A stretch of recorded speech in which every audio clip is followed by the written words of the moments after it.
वंदे मातरम, भारत माता की जय। जैसे कि आपको पता है भारत और पाकिस्तान के बीच युद्ध चल रहा है। इस युद्ध में आपको अपने सहयोग करना है, देश को एक देशभक्ति का परिचय अपने आप को देना है।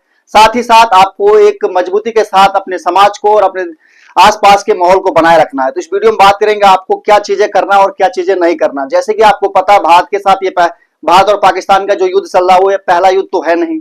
पिछले बार भी हमने जीता था और आज भी हम जीतने वाले हैं और जीत के ही रहेंगे, क्योंकि हमारा देश बहुत ही सुरक्षित और मजबूत स्थिति में है। तो इस वीडियो में बात करेंगे आपको क्या चीजें नहीं करना और क्या चीजें आपके अपने आसपास में करना है। तो चलिए इस वीडियो को शुरू करते हैं। तो एक भारत का नागरिक होने के नाते आपको क्या चीजें करना। आपातकालीन स्थिति जब होती है तो देश को हर एक तरह से, हर एक मोर्चे से लड़ना पड़ता है। तो इस स्थिति में आपको क्या करना है, अपना देशभक्ति दिखाने के लिए और एक अच्छे देश प्रेम और अपने देश को मजबूत करने के लिए आपको क्या करना है, शांति, सतर्क और जिम्मेदार रहते हुए राष्ट्र की सुरक्षा में योगदान देना। यानी आपको, क्योंकि देश एक जगह से नहीं लड़ रहा, हर जगह से लड़ रहा है, तो हर एक रूप से आपको देश की मजबूती के लिए आपको सतर्क रहना पड़ेगा, शांति बनाए रखना पड़ेगा। ऐसा नहीं कि युद्ध हो रहा है तो हमें भी युद्ध के लिए आपस में ही लड़ना लगे। यानी आपको एक शांति पूर्वक और जिम्मेदार होते हुए भी राष्ट्र की सुरक्षा करना। सबसे पहले सरकार और स्थानीय प्रशासन द्वारा जारी आपदा प्रबंधन का निर्देशों का पालन करें।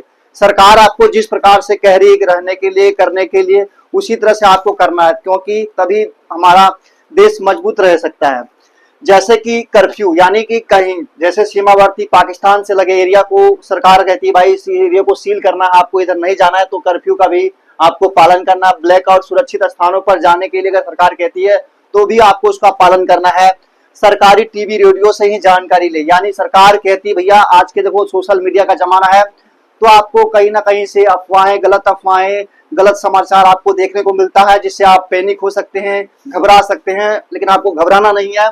सरकार के द्वारा जो टीवी है, प्रेस है, उसके द्वारा ही आपको जानकारी लेना, क्योंकि वही जानकारी आपको जानकारी जो मिलता है वो सही मिलता है। नहीं तो आपको आजकल देखते हो सोशल मीडिया पे कोई भी जानकारी है, दूसरा व्यक्ति ने फॉरवर्ड कर दिया, आपने तीसरे को फॉरवर्ड कर दिया, तो इससे क्या होगा, गलतफहमी बैठ जाएगी, जिसके कारण से आपको एक हानि हो सकता है। अफवाह से बचे और सोशल मीडिया का सावधानी से प्रयोग करना है। यानी कि ऐसा नहीं है कि जो भी चीजें आपके पास संदेश मैसेज आ रहा है वो आपको आगे फॉरवर्ड तभी करना है जब आपके बारे में उसका सटीक जानकारी हो और सरकार के द्वारा जो जानकारी दिया गया है क्या ये सच है, तभी आपको आगे दोस्तों, रिश्तेदारों या अपने ग्रुप में, व्हाट्सएप ग्रुप या फेसबुक ग्रुप में आपको शेयर करना है। लेकिन आपको शेयर नहीं करना है, गलत है तो उसको आपको वहीं स्टॉप करना है, कहीं तीसरे व्यक्ति को नहीं फैलाना। जिससे क्या होगा, उस व्यक्ति को अगर चला जाएगा तो वो तीसरे व्यक्ति को और अपने आप में एक पैनिक होगा, अफवाह फैल जाएगा।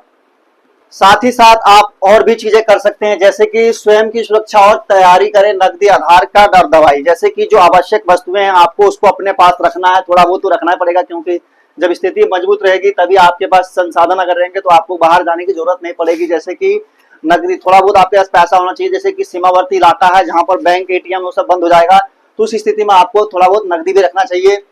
राष्ट्रीय एकता को मजबूत करें, यानी देश को मजबूत करने के लिए जो भी काम सरकार के द्वारा या स्थानीय प्रशासन के द्वारा जो करने के लिए आपको कहा जाता है उसको आपको करने की तैयारी करना चाहिए। सेना और सुरक्षा बलों का मनोबल बढ़ाएं, क्योंकि देखो देश तभी सुरक्षित है जब सेना हमारे सुरक्षित है और सेना हमारे डट के वहां लड़ाई कर रहे हैं। तो इस स्थिति में आपको क्या करना है, मनोबल उनकी बढ़ाना है, सराहना करनी उनकी, जय अपने जैसे वंदे मातरम, भारत माता की जय, जयकारा आपको नारा लगाना है, जिससे देश का मनोबल बढ़ता है और हमारे देश सैनिक जो हैं वो सही से अपना और 100% दे सके। ठीक है, लेकिन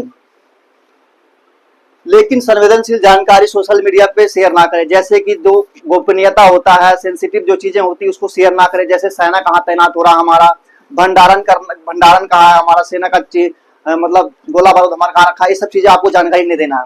आपको गोपनीय रखना है और ना, सोशल मीडिया का जमाना है आजकल, चीजें शेयर हो जाती है तो चीजें आपको आपस में फैल जाता है, लेकिन आपको वो चीजें नहीं करना है। रक्तदान और स्वयंसेवक, जहां आपको, जैसे कि आपको पता है सेना अगर बॉर्डर पे होती है हमारी, तो उनको जान जोखिम में डालना पड़ता है, जिसके कारण से क्या होता है, रक्त बहती है, उनके खून बहते हैं, लहू बहते हैं। तो उसको क्या होता है, उस स्थिति में आसपास के एरिया में जब सेना अगर हॉस्पिटल जाता है तो उसके ब्लड कम हो जाते हैं, तो आपको वहां पर रक्तदान करने की जरूरत पड़ती है। तो आपको बेझिझक देश की सेवा के लिए आपको रक्तदान और स्वयं सेवा वॉलंटियर जो होते हैं उनके काम को जो करने के लिए अगर कहा जाता है प्रशासन के द्वारा, तो भी आपको बढ़ चढ़कर कार्य करना है।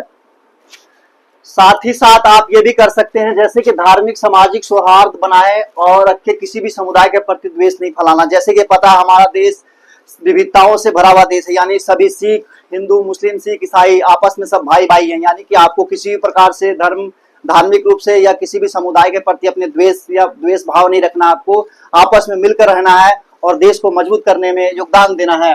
आर्थिक स्थिरता बनाए रखे, यानी कि आर्थिक रूप से आपको भी मजबूत करना है। आसपास के अगर जरूरतमंद लोग हैं तो उनको भी मदद करने की जरूरत है, उनका भी जरूरत कर ले, और कि जो भी आपसे हो सके वो जरूरत करने का प्रयास करे, योगदान दे और मदद करने का भी प्रयास करे।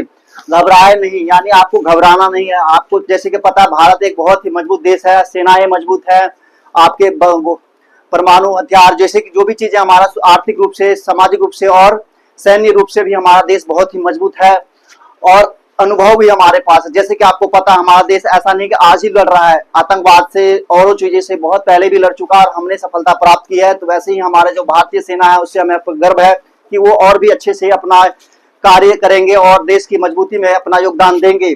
सीमावर्ती क्षेत्रों में आपको अपने स्थानीय और सेनाओं का मदद करना है। जैसे कि पता है आपको भारत का जो सीमा लगता है पाकिस्तान से लगता है, जिसमें गुजरात हो गया, राजस्थान हो गया, जम्मू कश्मीर हो गया, ये सब चीजें जो क्षेत्र है हमारा वो सीमावर्ती क्षेत्र है। वहां पर प्रशासन और स्थानीय पुलिस प्रशासन का भी सहयोग करे, जिससे हमारा देश और भी तरह अच्छे से लड़ सके। तो हम आशा करते हैं ये वीडियो आपको अच्छा लगा हो और वीडियो में समझ आई हो तो लोग दोस्तों को भी जरूर शेयर करें और अपने देश को मजबूत बनाए। जय हिंद, जय भारत, थैंक यू।